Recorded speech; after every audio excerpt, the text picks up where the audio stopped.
That was great. Oh, thanks. That was fun. I could do that with you all day.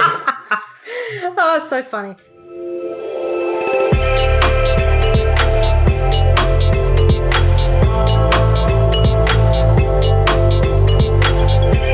Hello and welcome to 15 Minutes in Canberra.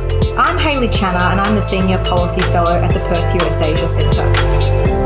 Today I have the great pleasure of interviewing a friend of mine, Raoul Heinrichs. Now I know Raoul from his time when he was at the Strategic Defence Study Centre at ANU, and you've also had a fantastic career in think tanks like the Centre for Strategic and International Studies in Washington DC and also the Lowy Institute. And as well as that, you've been up at Parliament House as a senior advisor to a senator. So you've got a very interesting background. And now you find yourself in defence industry. So, Raoul, thank you so much for talking to us today. Pleasure. It's really great to be here. Thanks for having me. So, when I advertise this podcast, I like to call them dynamic conversations. But what I really mean by that is the conversation can just go anywhere and we talk about a lot of things. So, that's how most of my conversations go, frankly. So it suits me well. Yeah. So, tell us a little bit about your background and your interesting career past. Okay, well, yeah, gosh, it's a long and winding. It's been a bit of a long and winding road, frankly. So I fell into the world of international and strategic affairs a little bit by accident. I was doing a politics degree, a BA in politics down at Monash University, and there wasn't a dedicated international relations major as part of that at the time. But there were international relations subjects, and I took a few of those. I had this wonderful, really great lecturer, Dennis Woodward. He's passed away now, but he was terrific, and he'd written. His main thing was Australian politics, but he was taking subjects on China and Chinese policy post 1978 in the reform era. And I became a little bit hooked on that. I also really got along with him. So I ended up doing my honours on Chinese defence issues. But this was way back in, goodness me, like too long ago. That's going to date me. It's like 2006. When it wasn't necessarily all the rage, before it was cool, as they say. I did it all right in that, and at the end of it, he said to me, if you're really interested in this sort of area, you should think about going to Canberra and going to ANU. And I was doing the Masters in Strategic Studies. I was sort of like, AN where? It was not on my radar at all. I hadn't really considered it, but I did that, and no sooner than I got to Canberra, I did the Masters in Strategic Studies under Hugh White mostly. And from there, very quickly fell into a job in Kevin Rudd's office. This was the famous Kevin 07 campaign. That was just a bit of an accident of history that I ended up there with an internship. And I actually lived in Kevin Rudd's electorate in Brisbane for a couple of years. So I remember his office was right next to a Blockbuster. Yeah, right. When Blockbuster was still existing. Okay. Well, I heard that he was a bit infamous in Queensland. At the time didn't know probably as much about him as I perhaps should have. But it was a weird introduction to Canberra life because that role sort of came on within months of being there, and largely by virtue of me being able to sort of string a few sentences together and do a bit of research. And it felt a bit like an opening episode of The West Wing or something, So in that case, it was a who you know, not what you know. It was actually, yeah. Somebody from the office, Rudd's kind of main national security advisor, was looking for some help, and they couldn't afford to pay anyone. And I was desperate to sort of be in the halls of power, and so there I was. And it was a good experience. So how long were you there for? I was there, I think it was about a year and a half. It was really pretty much until they won the election and shortly after. It was funny actually.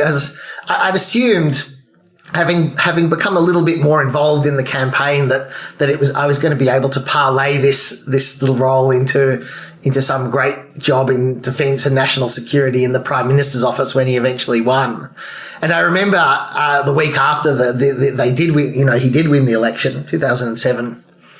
a colleague of mine was responsible for doing the kind of recruitment for the PMO. And I walked in there and I saw a pile of CVs on his desk, and it was a good 30 centimeters high. It was like a really solid pile. And I just had to kind of leaf through a couple, and they were first assistant secretaries and they were band ones and band twos in the public service, and people with long, storied careers. And I thought at that point, gee, I better go and look for something. Well, you've made it though. I mean, you're drinking out of an ONA mug now. I'm drinking out of I'm no mug, I'm in the union mug. So, I mean, you've obviously really got yourself into the Canberra strategy, policy, defence industry community now. You've had so many different roles. You're talking now about, a political office. You've also had a senior advisor role up at Parliament House. Now, that wasn't a typical standard role. That was in a crazy time, wasn't it? Yeah. That was actually a very unusual role. It was actually two senators. I actually came in at the very end of Jacqui Lambie's first stint, right around the point at which she was deemed constitutionally ineligible, to be in office by virtue of her British citizenship by descent. She's of course since renounced that, and she's back in there. But yeah, it was actually a very, very tumultuous period, and it was the crossbench, which was really unlike anything I'd ever done, frankly. That was a job where I'd been tutoring and doing a bit of casual lecturing and stuff at ANU, and I stepped away to do a sort of grown-up job, I guess. And so that was really the first job I'd had in many years outside of kind of my area of foreign and defence policy. And it was a real challenge. It was essentially about knowing a little bit about everything, or at least being able to get across everything. Well, I mean, I've spent a couple of months up there working for a senator, and at first I was really excited and had no idea what to expect. And you mentioned West Wing before, and I thought, oh, maybe it's going to be a little bit like that. But it was nothing like that at all. And I was really surprised by how power operates up there, and also that the senators and members are really just people at the end of the day. And often they have a lot of the same concerns and worries and personal issues as you or I would have. That's what surprised me the most. Did you have sort of a revelation up there about what it was really like to be a senator? Look, I suppose I did get some of that insight. You're right, though. I mean, you're 100% right. It definitely demystifies the whole process. You see it, you really see it warts and all. And as you say, they are just people. I mean, in the case of the crossbench, it really is a bit of a snapshot of sort of ordinary Australia. Some of these folks, the fella I ended up working for actually sort of ended up there largely by accident, and good fortune. So yeah, I guess it was a bit sobering, and it was also interesting to I guess get a sense of, how daunting it is can be for them. It's a lot of pressure. It's a huge. They have so many stakeholders, whether it's their constituents or party members, or if they want to have something passed in the House, how they're going to have that relationship with the other side. Absolutely. I mean, in the case of the crossbench, it was particularly intense because you don't have an enormous party apparatus to back you up. If you're a senator, in the government or in the opposition, you sit where the whip tells you to sit, and you sit with your party, and that's how it goes. In this case, you've got to essentially be attuned to your own values, your own ideological position on virtually every bill that comes before the Parliament, and decide where you're going to go. In some cases, you'll be with the government, and others against it. In some cases, it won't matter too much to you, and you can cut a deal here and there. It was a pretty complex and intricate sort of job. My sister, who was actually working for Darren Hinch at the time, she was much better at it than I was. She was a real master. So say, you're someone looking for a career working in a political office. Maybe, that person is just breaking into the field. they might be interested in state politics or at the federal level. What kind of skills do you think you would advise that person to have? And what personal attributes do you think they would need to survive and thrive in a role up at Parliament House? Yeah, it's a good question. Look, I think probably the two most important things are having a bit of chutzpah, a fair amount of gumption, and also a fair bit of irreverence. Not to imagine that somehow this, the legislative or the policy processes occur in some reified world that you don't have access to. No, it's a bit of a sausage making process, production line, and you don't be afraid to sort of get in there and get your hands dirty. In terms of practical skill sets, I've always thought, just being able to write clearly and succinctly is, and Hugh White imparted that on me really, essentially being able to say things in the most economical way is enormously valuable. To be able to produce a one-page summary of anything when people are going to read at a moment's notice it turns out to be a powerful skill. So I want to do a bit of a shift change now because, as you know, I work for Perth US Asia and our focus is the Indo-Pacific writ large. Yeah. There's so many issues to talk about in terms of whether it's US leadership in the region or China. And you've had this fantastic background working in think tanks, spending time overseas and thinking about these big strategic issues, including when you're at ANU and also, having been mentored by Hugh White. So there's so many issues out there in the region. What do you think is an important challenge facing Australia at the moment? And do you think there's an area where Australia should be spending more time, resources and energy to fix, whether that's relationship with China, whether it's multilateralism, whether it's in the defence industry space? What topic do you think really needs more attention from policymakers at defence? Yeah, that's a great question and a really big one. My own sense is that really the kinds of seismic realignment, the seismic realignment underway in the Indo-Pacific is really such a big change for Australia. Really, I actually think in many respects the biggest change in our strategic circumstances since we became a nation. And I don't think we're necessarily well attuned to the dynamics. I think there's a tendency to imagine that the future will sort of continue to be a bit like the past. And I think in many respects, a lot of the policy settings have an inbuilt assumption that if we just sort of yearn for the kind of stability and order that we've enjoyed for so long, we might somehow get it back.